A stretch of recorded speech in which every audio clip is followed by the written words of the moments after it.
The Russian export model has been competitive because it offers to provide loans, relatively trusted and reliable technology, offers to build the reactor, develop supporting infrastructure, and provide education and training to the personnel in those newcomer countries, as well as in some cases offer spent fuel takeback. Russian arrangements with these nuclear newcomers have been very different, and I think the devil will be in the details of implementation, and that will take a while to figure itself out. I think the spread of technology in and of itself does not have security implications insofar as the regulatory frameworks and actual safety and security practices are adequate in the nuclear newcomer countries. And I actually think that the sort of the spent fuel takeback might be a positive and interesting development. Generally, I think the decisions to build nuclear reactors should be done after an assessment of not just future electricity needs, but also the state of the electric grid and sort of the regional environment, whether that's security or the energy demand within the region. I think in some of these countries, you see decisions being driven by sort of more nationalistic and technological determinism, and I think that's the part of it that worries about me a little more. More broadly, I think should be a concern about an end to the improvement of nuclear security norms worldwide, now that the Nuclear Security Summit process has been completed. I think the review process for the Convention on Physical Protection of Nuclear Material can provide some momentum, and we will see what the upcoming review conference in 2021 brings in the future. And I think the broader challenge for the United States moving forward will be figuring out how we can lead on these issues positively, when we aren't the ones selling a lot of these reactors and new technologies to countries that want to have them. And so I think that requires a lot of careful thought and strategic planning. Don't believe that Russia has offered anyone the reprocessing technology or enrichment, for that matter, if we don't account for an agreement with Iran that was sort of signed in the 90s. In the recent years, Rosatom clearly builds its programs in a way that would not lead to proliferation of nuclear technologies, the technologies of the nuclear cycle. In fact, it has offered to provide the nuclear plants on the build, own, and operate model. So, in the sense that the local government will not have control over the facility almost at all. There are some questions about that model, the regulatory issues and others, but in general, Rosatom and the Russian government in general is trying to be careful about these things. And it's also a business decision in many ways, because again, why supply someone enrichment technology if Russia has its own huge enrichment complex and can sell enriched uranium and fuel and all these technologies. So that's again, this is this is a very large part of it. It is considered to be a business. It is important that Russia believes, and to some extent it is justifiably that it has the kind of a world-class technologies in that regard. So its reactors, its fuel, its enrichment capacity, they are really on par with the world standards. This is not there are not very many areas, technological areas, where Russia can actually offer this kind of technologies, especially if we consider civilian applications.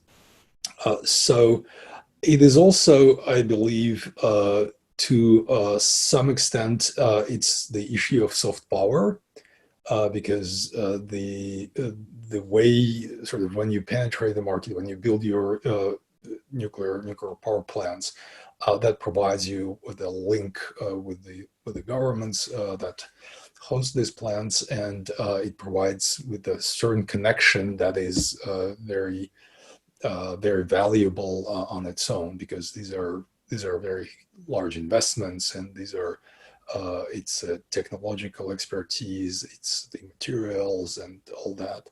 So it is also part of that project. What worries me is the commitments that I think we as a national and international community have made to the criticality, not to use the wrong word, but the criticality of safety in the nuclear space. So through what we call, referencing our Atomic Energy Act, but the 123 agreement, our export agreements with other countries, we put pretty high standards, whether it's actually the gold standard as far as reprocessing uranium in country, or not a gold standard, but we have high standards for who we will choose to export our technology to and what those countries have to commit to. Russia has not upheld those same standards. They have their own agreements. To be fair, I've tried hard both on the reprocessing of uranium side and also on the waste side, which is important to remember, to ensure that the country that they're working with will also handle any waste from nuclear energy appropriately. But the implementation of those has not been as solid as I think many would desire.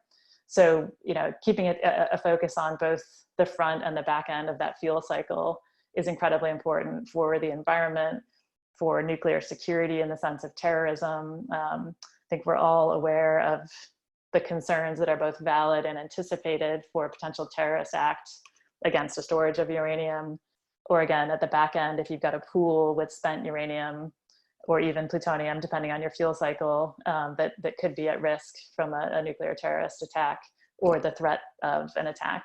So some of those areas are, I think, critically important. So similarly with Russia, and certainly they have decades of experience, as does the United States, in nuclear energy, but the attention to and the support to the regulatory side of those exports does cause concern. So just continuing to stay focused, I think, on pairing the export and sale and implementation of those nuclear energy sources to those countries who need them, but making sure that it's not a deliver and dump and then let safety or other concerns unfold.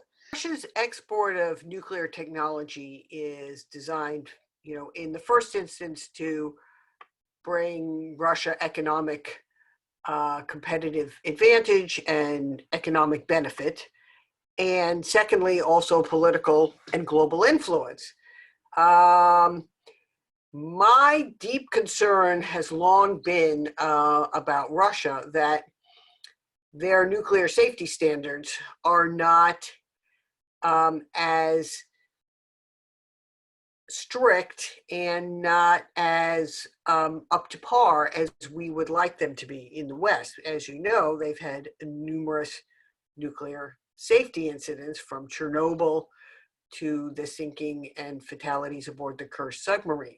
Now, that said, they have a long history of operating nuclear facilities, military and civilian. They've been exporting to numerous countries, and they will bring their own set of standards and norms to those countries. So I think it's not something we can reverse at this point, but it is important to work closely with Russia and with the countries that are the receivers of those new nuclear plants, from Bangladesh to Egypt to Turkey and others, to ensure that they are holding themselves to account for appropriate and rigorous nuclear safety standards.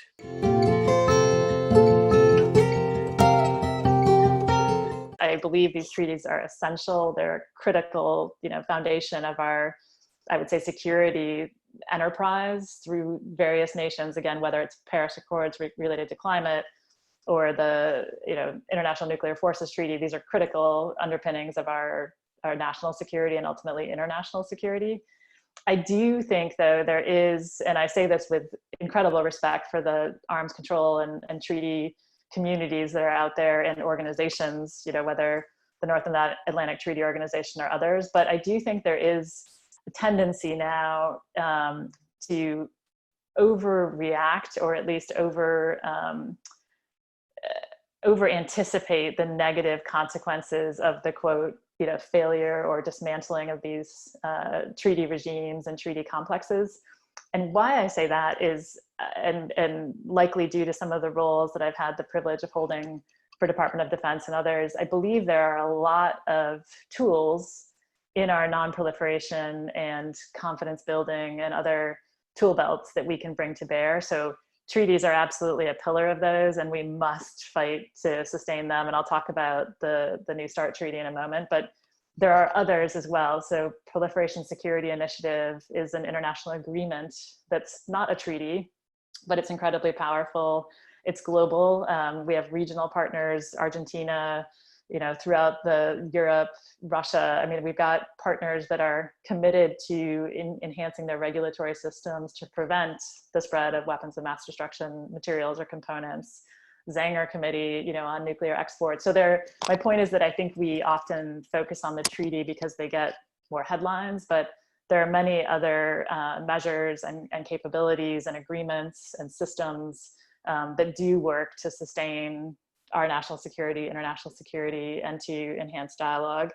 The other piece of that, and I hate to point back to congressional testimony, but I had the opportunity to give testimony this past spring with a couple of experts across the political spectrum up on the Hill related to, at that point, just focus on the Nuclear Non-Proliferation Treaty, concerns over North Korea's participation in it, and at that point, the anticipated upcoming conventions and meetings that ultimately were canceled because of COVID, or at least postponed. I do believe communication should be and is really a foundation of the value of those treaties. So yes, the ultimate paper that we sign, whether it's bilateral or multilateral, is the point, and that's the incredible, powerful outcome of those engagements. But the communication that we have with those partners, call them adversaries, is really, I think, the more important part. So we have leaders in our country, in Russia, in China, in our European partner nations, who have led and been part of those negotiations and have developed trust, even, I would argue. And I think many of those who've had bitter negotiations with the Russians, I'll put Rose Gottmuller out there and others, they've had really tough midnight conversations, but they've developed trust and respect for each other.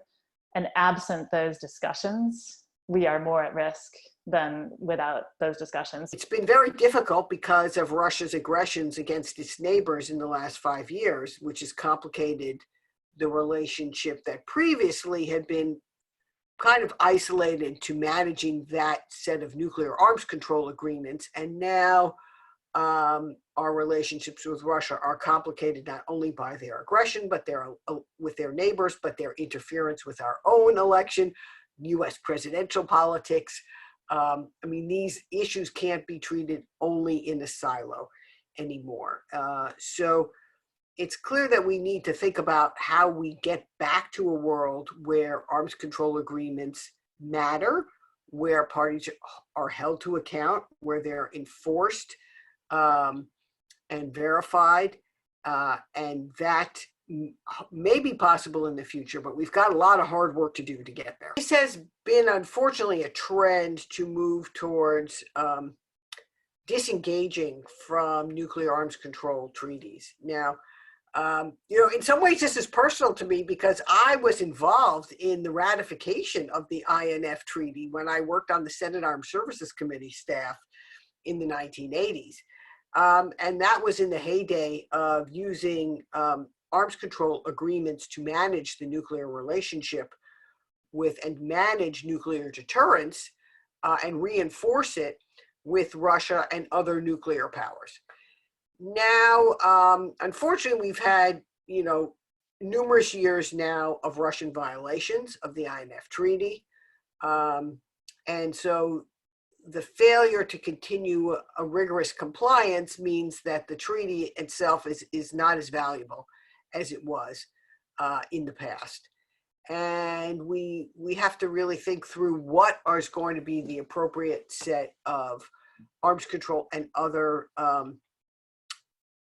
confidence building measures we can use with nuclear powers in the future.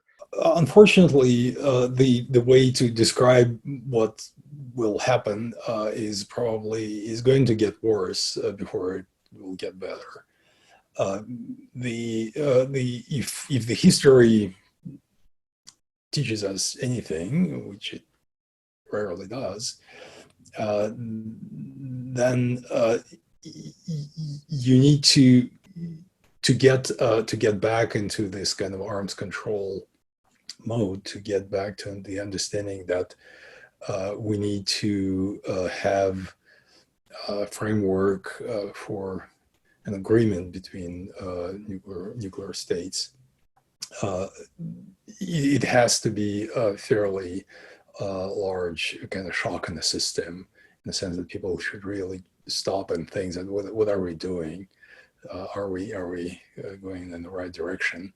So, and we are now at the point where neither Russia nor the United States feel that they are at that point. They feel that there is something, if they could only build more missiles, and I don't think they are talking about more warheads, actually, because there are plenty already, or they will build more missiles, they will deploy them in a certain way, they will build some exotic systems that would give them a certain advantage in whatever disputes they may have, and that will give them a certain power.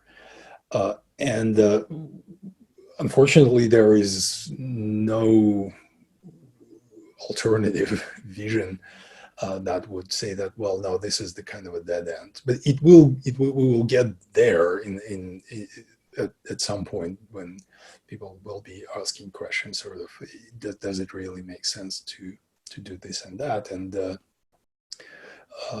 but we are not yet going in that direction. There are definite pressures on the Nuclear Non-Proliferation Treaty, not only because of concerns about New START expiration, but also concerns about the Comprehensive Test Ban Treaty and its future in light of North Korea's nuclear program, and concerns about how the United States left the Joint Comprehensive Plan of Action with Iran. I think this is why you see this push by civil society and some non-nuclear states on the Nuclear Ban Treaty, and that's likely to impact the broad political landscape of nuclear non-proliferation and disarmament. I think some of these pressures are healthy for the nuclear non-proliferation regime, but they may also be destabilizing over the long term if some of these issues aren't satisfied and there's no positive leadership from key countries that have nuclear weapons.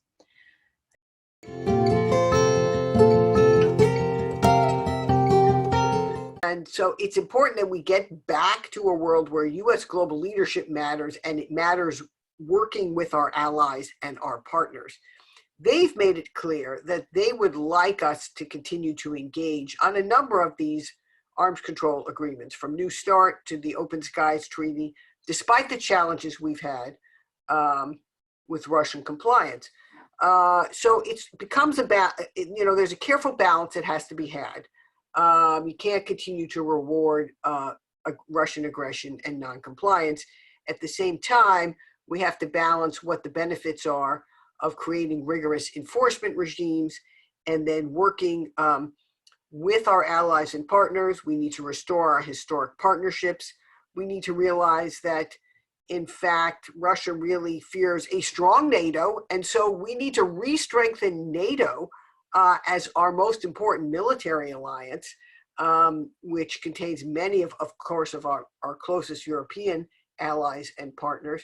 And that has been a very, very effective tool in managing a variety of complex relationships with Russia and with others.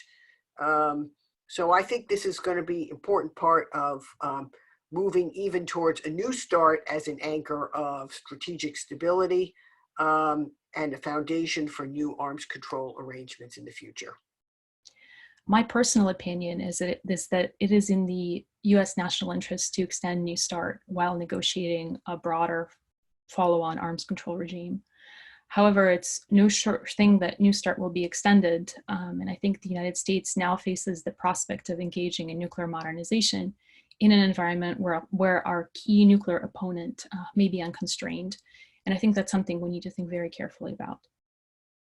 Talking briefly about the New START treaty, I do believe that is a critical next step in our relations with Russia. I also believe it's a critical next step in the non-proliferation and arms control and security space. It is one of the last then opportunities we have to have technical and policy and political exchange with Russia. As I think many of the listeners will know, those avenues to communicate have been minimized increasingly over the last even 5-6 years as we began to close the cooperative threat reduction program. We've stopped, some of the other treaties, which again had technical exchanges, open skies added to that list. So if we no longer have technical or policy exchanges through any of those channels, and the channels become increasingly narrowed to potentially only the Secretary of Defense or the head of an administration, I think that just deeply undermines the trust and awareness and understanding that we have of one another. So for that reason alone, we should keep New START on the table. We should extend it as the format of that agreement allows us to do, to simply extend it without significant negotiation needed, to at least keep that window open. But then certainly, and more fundamentally from a national security and nuclear security perspective, the caps that treaty places and continues to then hold on our two nations between Russia and the United States is critical for Russia itself and our relationship with them. The predictability of strategic deterrence that gives us, I think, is critical. And while I understand the importance of thinking about other nuclear armed nations, and I know the focus of the current administration on China is important, this treaty is an established treaty that lets us work with Russia in a very easy way relative to many other agreements and accords that are unraveling. So I'd be a strong proponent of keeping that out there and not letting it expire in February. It's difficult to say that Russia will be able to exploit necessarily that pullout of the United States from all these agreements. And again, it's not actually about the number of weapons or the capabilities of certain systems, because I hope, and there are reasons to think that if the New START is not extended, for example, we will be without any arms control treaty. There are reasons to believe that neither Russia or the United States will start deploying more missiles or building more warheads. I think that we will stay at the same level. The problem is, of course, that this level is already not very comfortable in that it provides a great deal of, I wouldn't say instability in the system, but it provides the framework that kind of pushes states into relying on force or a show of force to achieve whatever goals they are trying to achieve. And for that, you don't need too many weapons. And with a fairly small number of warheads, you could still create a lot of destructions if you use them, or a lot of damage to the international security if you are trying to behave yourself, build your policy around the threat of weapons, around the possibility that you will be using them. And that's so far seems to be again, the way that people, I wouldn't say that they're comfortable with, but we may be kind of sliding in that direction.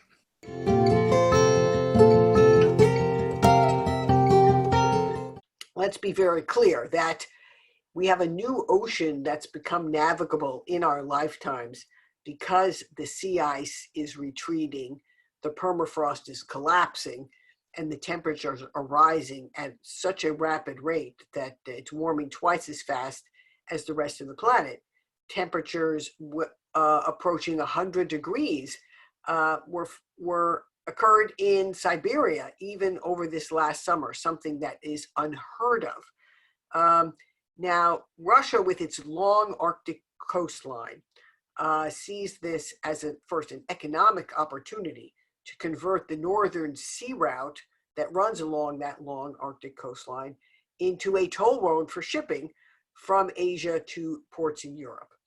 And Putin has set some very aggressive goals for shipping across the northern sea route that it is, it's asked Rosatom and other agencies to continue to pursue. To do that, Russia has increased the number of icebreakers that it has there. Many of them are nuclear powered, and it has a number of nuclear powered icebreakers. It has a floating nuclear power plant. It has many industrial facilities across the region. And so Russia is increasing to the west its risk, its nuclear safety risk, by growing its capacity for shipping, transport, energy extraction, mineral extraction across the region. Russia has been expanding its military deployments throughout the Arctic. It's also been increasing its nuclear capability in the Arctic. So I think it's very, very important that we increase transparency, international transparency, as we are increasing military and civilian activities across the Arctic. There's been a lot of interest in what's happening in the Arctic and the national security implications of that for the United States. And as far as Russia is concerned, it has national security and economic interests in the Arctic region. Russia's military posture in the region has definitely been evolving as Russia has sought to carve out its role as the leading Arctic power. Russia sees an evolving security threat environment in the Arctic, and a lot of its efforts have been aimed at buttressing its nuclear bastion in the region, which is key to Russia's ability to engage in nuclear retaliation, but also improve its conventional capabilities and also early warning and command and control infrastructure. From an economic standpoint, Russia has a desire to exploit resources in the region for long-term benefits. One example of this economic development is the Northern Sea Route, though I think the future of that still remains to be seen and to be written by politics and business. But at the same time, Russia is also now having to contend with many environmental challenges in the Arctic due to climate change. The wildfires and flooding in the region have had dramatic implications for Russian communities, and I think they'll contribute to key shifts in the ecosystem and the livelihoods in those communities. And you've also seen some irresponsible behavior by Russian companies when it comes to sort of environmental consequences. And so I think that's a very developing situation as the melt continues. And I think moving forward, though, there are questions about the role of China in the region and how Russia contends with that. So I think the Arctic is definitely an area that we will all have to think about carefully in the future and figure out how to better steward that region. There are some aspects of melting Arctic that actually may play some military role in a way that the submarines, the Russian submarines, they patrol mostly in those Arctic waters. But overall, I think it is more about economic development, I guess, and so that the melting Arctic will open new areas for resource extraction. They are trying to invest heavily into the Arctic sea route to transport goods through the Arctic. There is a trend again to militarize this issue, and you see Russia has been deploying bases there in the Arctic. I think there is also a word about in the United States about the lack of icebreakers that could operate there. Again, there are some trends there that are not necessarily very positive, but I don't think that there is an immediate concern of military confrontation in that area.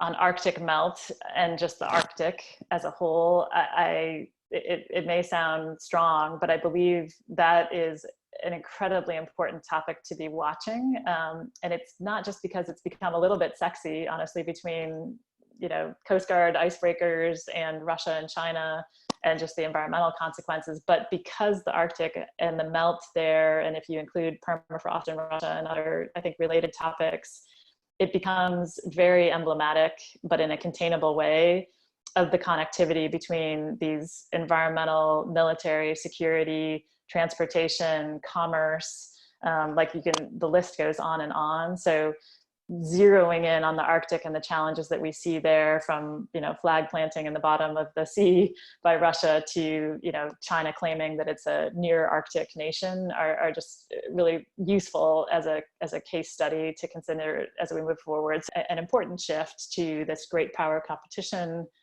maybe correcting a bit from a focus on terrorism that we've had for the last, you know, decade, 20 years, to now Russia. When you flip the map, imagine, you know, now what the world looks like if the Arctic is the middle of the world. You now have a number of nations that play in a very different way if those are open waters. And there is certainly the Arctic Council, and the US and other nations are very involved. And I think that's an organization as an Arctic Council that has dialogue and continues to have conversations, sometimes fraught, but at least they're engaged, and it's an opportunity for other countries to come to a forum where they can have discussion. Again, China, which is both a partner on occasion, but also now potentially a competitor, where China's claiming to be part of the near Arctic. It's looking at the incredible savings that will come from shipping via the Arctic. And there have been already several, you know, great examples of the number of, I think, weeks that are saved in shipping via the Arctic to Chinese ports through that path. So from a security perspective for Russia, that means you now have a competitor slash, you know, other definitions for China that are much more in its space, literally, than you would have had previously. And then you also have militarization and the US perspective. So clearly the proximity of the United States and Russia, our, I think, rightful plans, regardless of where the Navy heads here in current planning with cutters and so on, but to enhance our military capabilities to operate in a cold environment, let alone, you know, a frozen environment. That also increases the proximity, and we've certainly seen that both ways between Russia and China, Russia and the United States in the Arctic spaces. So there's a security perspective there that is important, just in the proximity and use of that space more than we've seen in the past. To pull apart to, like, what does that mean for nuclear weapons development, which may seem a little bit as a non sequitur, but I think is actually quite related. And I think relates to true or not, and I'll leave that to the intelligence community to continue to assess and validate, but Russian pronouncements of significant investments and advances in their nuclear weapons technology, the announcement of several platforms, I won't enumerate them here, that I know folks are tracking, from hypersonics to advanced, you know, submarines and missiles that relate to how they could use then that Arctic environment in a much more threatening way. So as an adversary now with a melted or melting Arctic, and, you know, advances and continuing advances in nuclear weapons, the reduction in decision-making time that means for our leaders in the US perspective is incredibly destabilizing. So you add now, you know, potentially hypersonic enabled, AI driven, long-lasting various platforms, and compare that to what now seems like a really safer, almost Cold War environment, where we might have had 20 minutes to make a decision about an inbound missile and launch, and make our own appropriate decisions about how to respond. We may now be facing a 3-minute window, literally, where is it a software glitch, as we saw in the 1980s in The Man Who Saved the World, or is it an inbound hypersonic missile, and we have 3 minutes to assess it, validate it, and determine what our response will be. And that's a pretty scary environment to be in.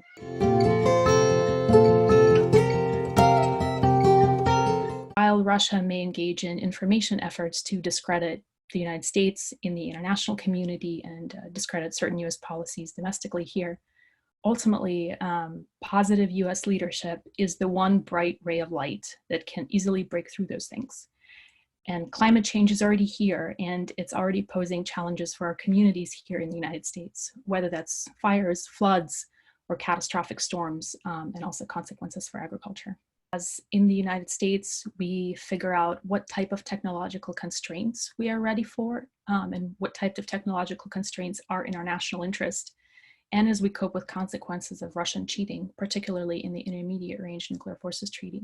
Unfortunately, and I think the U.S. intelligence community has given very solid reporting on this at an unclassified level to say that there has been explicit efforts by Russia to push mis, dis, or malinformation out, and it's certainly not just Russia. There are other nations involved as well, and there are U.S. entities involved in some cases as well, whether wittingly or unwittingly, which is why I carefully use the mis, dis, or mal, because it may be a different segment for each. But where I go to at a very high level is just this undermining of the sort of trust in truth, or what is truth. So sort of the future of truth, if you can throw out one of those what's the future of transportation, what's the future of health, I think we should be thinking about what's the future of truth, and how any one person or any one entity will know with certainty, or sufficient certainty, that they have the truth and are operating off of that truth. So from my experience, working in the Office of Secretary of Defense as a Deputy Assistant Secretary or supporting Special Operations Command, you make, as a leader, risk-informed decisions based on data that derive those recommendations, that drive your operational or policy decisions. And if you don't have confidence in the data, or the efficacy of that data, currency of it, et cetera, you're obviously making a less well-informed decision. And so as that lack of confidence in truth goes up, I worry greatly about security overall, again, whether it's health, environment, energy, or nuclear weapons.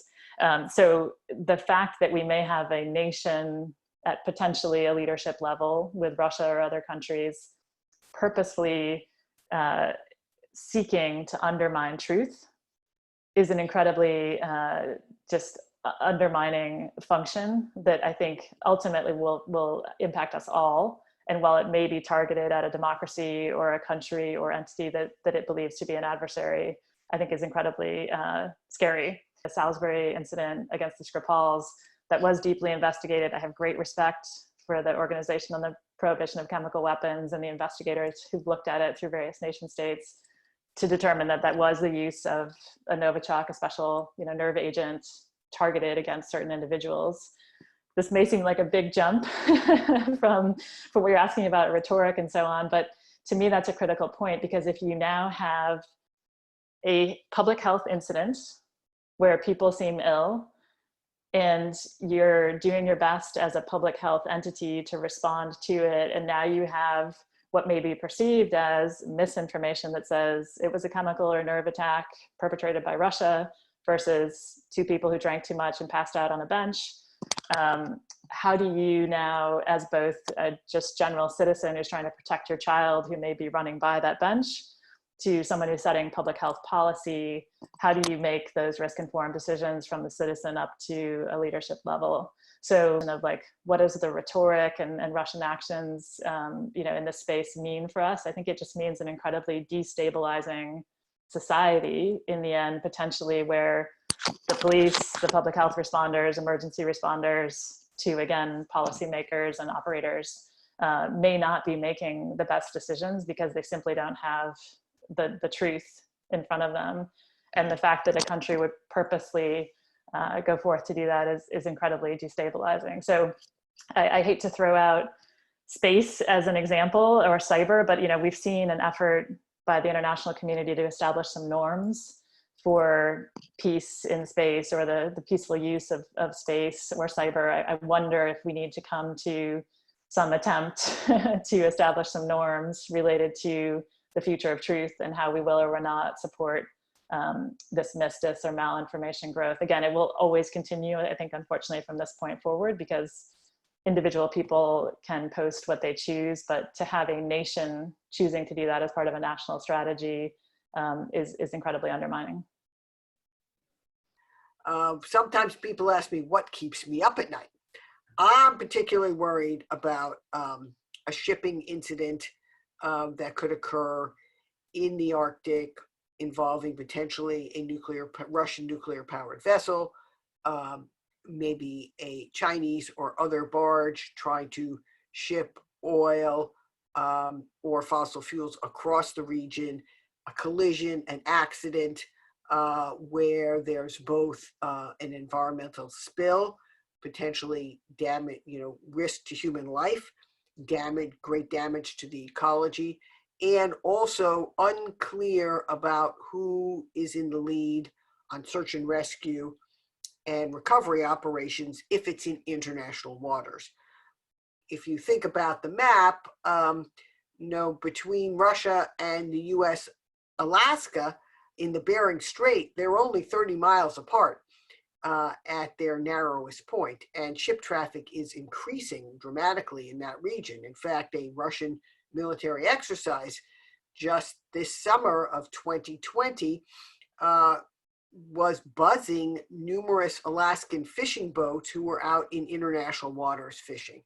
And so we have a need now to have increasing early warning, communication, transparency about what could be very legitimate activities, but we don't want them to lead to miscalculation or, in the worst case, escalation, because leaders may not understand the nature of those activities. So Russia wants to be a player. Russia wants to be a state that has a role and that has a say in many different affairs. And sometimes maybe Russia has something useful to add. I mean, I'm not saying that this is wrong necessarily.